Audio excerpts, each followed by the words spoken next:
Hello बच्चों, welcome to my YouTube channel math by Abhay. तो कैसे हैं आप सब? आई होप आप सब ठीक होंगे। तो मैं फिर से आ चुका हूँ एक और वीडियो लेके नए टॉपिक के साथ। हमारा जो अगला टॉपिक है वो है क्लास 9 का chapter linear equation in two variables. आज हम लोग इसी चैप्टर को डिस्कस करेंगे। अगर आप लोग इस चैनल पर नए हैं तो प्लीज़ चैनल को सब्सक्राइब कर लीजिए। चलिए देखिए, हमारा जो अगला टॉपिक है वो है linear equation in two variables. अब इसमें समझिए इक्वेशन पहले क्या होती है। जैसे कि इक्वेशन हमें पता है, कोई भी लाइन जो लिखी हो कैसे इक्वल में, उसे लिखा हुआ है x + y = 6। तो ये हमारी क्या है, ये एक इक्वेशन हो जाएगी। कोई भी ऐसे ले सकते हैं, ऐसे लिखा हुआ है a + b = 7। तो ये क्या है हमारी, ये सब कैसे हो जाएंगे, इक्वेशन हो जाएंगे। अब लीनियर मतलब क्या होता है, जैसा कि हमने पिछले चैप्टर में पढ़ा था, लीनियर पॉलिनोमियल क्या होते थे हमारे, जिसकी डिग्री हमें क्या होती थी, 1 देखने को मिल रही थी, तो वो हमारे हो रहे थे लीनियर पॉलिनोमियल। तो वैसे ही हो जाएगा हमारा लीनियर इक्वेशन यहाँ पे, जिसकी डिग्री क्या हो जाएगी, 1 होगी। देखिए यहाँ डिग्री 1 है, यहाँ डिग्री 1 है। ऐसे इसमें देखिए पावर, डिग्री मतलब पावर उसकी, यहाँ भी 1 है, यहाँ भी 1 है। तो ये जो ये ऐसा लिखा गया है, ये हमारी क्या हो जाएगी, लीनियर इक्वेशन। ठीक, अब देखिए इसमें टू वेरिएबल्स का मतलब क्या होता है। वेरिएबल आप लोग सब समझते हैं, हमने फर्स्ट टॉपिक में क्लियर समझा था अपना। वेरिएबल्स हमारे क्या होते हैं, कोई भी अल्फ़ाबेट या कोई भी हमारा लेटर जो होगा वो हम लोग बोलते हैं उसको वेरिएबल्स। जैसे यहाँ पे x लिखा हुआ है, y है, a है, b है, तो ये सब क्या हमारे वेरिएबल्स तो ये हैं।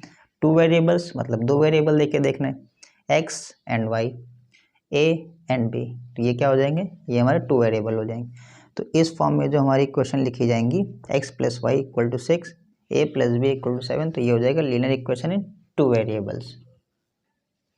देखिए अब एक चीज़ और समझिए, कोई भी इक्वेशन जो हमारी होगी लीनियर इक्वेशन टू वेरिएबल, उसको किस फॉर्म में लिखेंगे, तो उसको इस फॉर्म में लिखा जाएगा ax + by + c = 0। मतलब कि हमारी कोई भी इक्वेशन अगर होगी तो उसको हम लोग इसी फॉर्म में लिखेंगे, ax + by + c = 0। जैसे कि पहले वाला एग्जाम्पल में देखा था, क्या देख रहे थे हम लोग, लिखा हुआ था x + y = 0, इसको हम लोग बोल रहे थे लीनियर इक्वेशन। तो इसको जो हम लोग इस फॉर्म में लिखेंगे तो इसको क्या लिखेंगे, x + y - 7 = 0। ठीक, देखिए इससे कंपेयर करिए, ax एक अगर इससे कंपेयर करेंगे तो यहाँ x के साथ में क्या मल्टीपल्स में 1 है, तो a की वैल्यू क्या हो जाएगी, 1। ऐसे ही देखिए by लिखा हुआ है, तो यहाँ पे y के साथ क्या लगा हुआ है, 1 इंटू में 1 हो सकता है ना। ऐसा यहाँ पे देखिए b लिखा हुआ है, तो b की वैल्यू क्या हो जाएगी, 1। ऐसे देखिए c लिखा हुआ है, c के प्लेस में यहाँ क्या हो जाएगा, ये हमारा -6। तो ये इससे हम लोग कंपेयर करके a b c की वैल्यू फाइंड कर सकते हैं। इसी टाइप से आपके क्वेश्चन पूछे जाते हैं। देखिए जैसे क्वेश्चन दे रखा है हमारे पास, 2x + 3y = 6, तो find the value of A B C. तो इसको डायरेक्टली हम क्या करेंगे, इसी इक्वेशन से कंपेयर कर लेंगे। इसको पहले लिखते हैं हम लोग, 2x + 3y - 6 = 0। तो हम इससे कंपेयर करें, compare the equation ax + by + c = 0। इससे कंपेयर करें तो a की वैल्यू कितनी आ जाएगी हमारी, 2, b की वैल्यू 3, c की वैल्यू -6। तो इस टाइप से क्वेश्चन आपके पूछे जाते हैं। इसमें कोई भी लीनियर इक्वेशन आपको दी जाएगी, उससे आपको कंपेयर करना होगा, तो आप इस तरीके से उसमें कंपेयर करके लिख सकते हैं। देखिए अब इसकी कुछ क्वेश्चन की प्रॉपर्टी समझ लीजिए। जैसे कि हमने पहले वाले इसमें देखिए किया था, ये हमारा इक्वल के राइट साइड था 6, इसको जैसे हम लेफ्ट साइड लेके आए तो वैल्यू क्या हो गई, माइनस में। तो ऐसी प्रॉपर्टीज़ क्या होती हैं, कोई भी अगर हमारा इक्वेशन लिखी हुई है, जैसे कि 3x - 12 = 9, ठीक, इक्वेशन लिखी, तो इसको अगर राइट हैंड साइड से लेफ्ट हैंड साइड लेके जाएंगे तो उसके जो सिंबल होंगे वो हमेशा चेंज हो जाएंगे। जैसे कि अब इसको अगर हम 9 को इधर लेके आ रहे हैं लेफ्ट हैंड साइड, तो इधर प्लस की वैल्यू, तो इधर किस में हो जाएगी, माइनस की वैल्यू हो जाएगी। या इसको 12 को अगर इधर लेफ्ट हैंड साइड से राइट हैंड साइड लेके जाएंगे तो किसकी वैल्यू हो जाएगी, प्लस की वैल्यू हो जाएगी। जैसे देखिए 3x = 9 लिखा है, इसको जब हम ले गए राइट हैंड साइड तो ये वैल्यू हो जाएगी इसकी प्लस की। तो ये वैल्यू हो गई हमारी 3x = ये कितना हो गया, 12 और 9, ये हमारा हो जाएगा 21। ठीक, अब इक्वल के कोई भी साइड अगर दूसरी साइड वैल्यू अगर कोई मल्टीप्लाई में होती है तो इधर साइड जब दूसरी साइड को लेके जाते हैं तो हो जाती है, अगर मल्टीप्लाई में है तो डिवाइड में हो जाएगी, डिवाइड में है तो मल्टीपल्स में हो जाएगी। ये देखिए 3 के साथ डिवाइड मल्टीप्लाई में वैल्यू लगी हुई है, इसको जब इधर लेके आएंगे तो ये हो जाएगी हमारी वैल्यू डिवाइड में, ये आ जाएगी अपॉन में 3/7, तो x की वैल्यू यहाँ से कितनी आ जाएगी 7। तो ये एक प्रॉपर्टी होती है क्वेश्चन की कि कोई भी अगर कोई भी नंबर्स हो या कोई भी वेरिएबल्स हो हमारा, उसको अगर दूसरे लेके जाते हैं तो उसके सिंबल जो है चेंज होते हैं। प्लस का है तो माइनस, माइनस है तो प्लस, मल्टीप्लाई है तो डिवाइड में, डिवाइड है तो मल्टीप्लाई में हो जाता है वो। देखिए अगली हेडिंग आ जाती है हमारे पास solution of linear equation. Linear equation मतलब कोई भी हमारे पास लीनियर इक्वेशन अगर लिखी हुई है,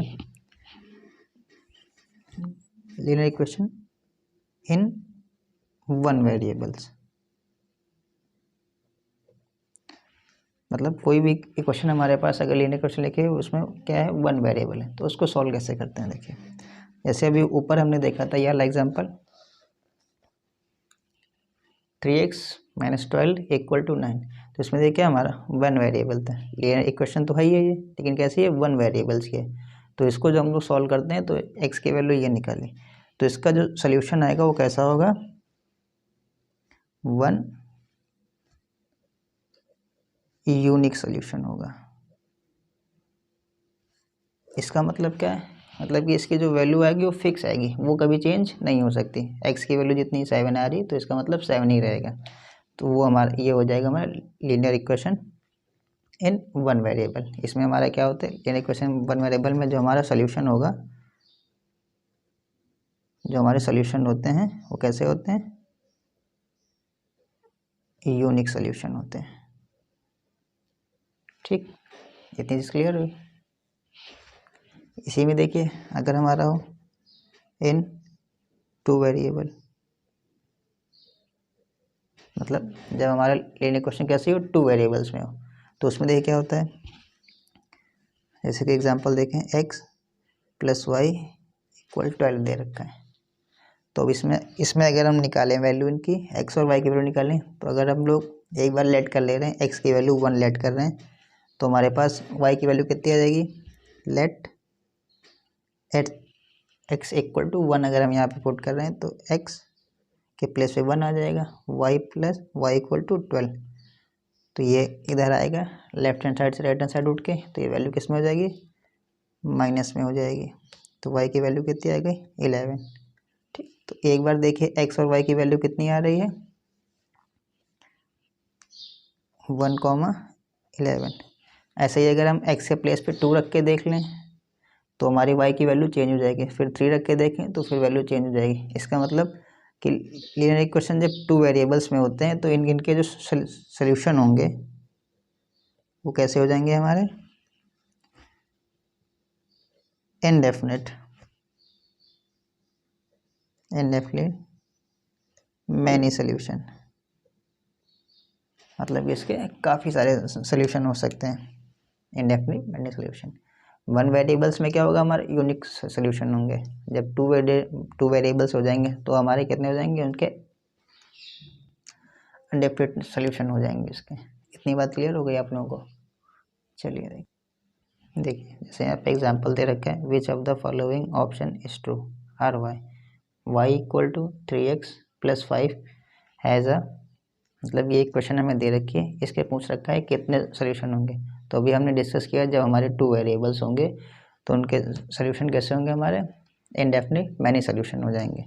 तो ऑप्शन देखिए दे रखा है यूनिक सोल्यूशन, यूनिक सोल्यूशन तो होगा नहीं, ये किस में होगा, जब हमारे वन वेरिएबल होते हैं। ठीक, ओनली टू सोल्यूशन, ये भी नहीं होगा। क्यों, क्योंकि अभी हमने देखा था जब हमारे क्या होते हैं, टू वेरिएबल्स होते हैं तो हमारे क्या हो जाता है, इंडेफिनेटली मैनी सोल्यूशन हो जाएंगे। ठीक है, ऐसे देखिए फोर्थ एग्जांपल दे रखा है, ऐसे right 4 solution each of the following equation, कह रखा है कि 4 सोल्यूशन बताइए आप फॉलोइंग इक्वेशन के। जैसे देखिए पहले इक्वेशन दे रखा है 2x + y = 7,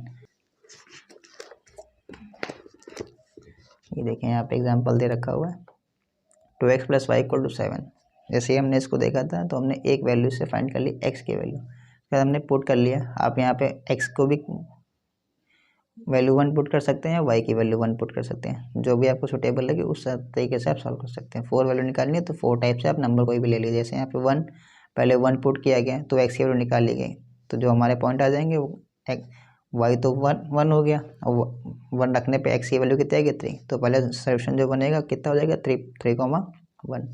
सेकेंड वाला फिर वाई को क्या लेट कर लिया गया, 3 लेट कर लिया गया यहाँ पे। जब 3 रखेंगे तो एक्स की वैल्यू कितनी आ रही, 2 आ रही, तो दूसरा सोल्यूशन जो होगा 2,3 हो जाएगा। ऐसे वाई की वैल्यू तो तीसरी बार में क्या 5 लेट कर ली गई, जब 5 रखा गया तो एक्स की वैल्यू कितनी आ रही, 1 आ रही, तो तीसरा जो सोल्यूशन है हमारा वो 1,5 हो जाएगा।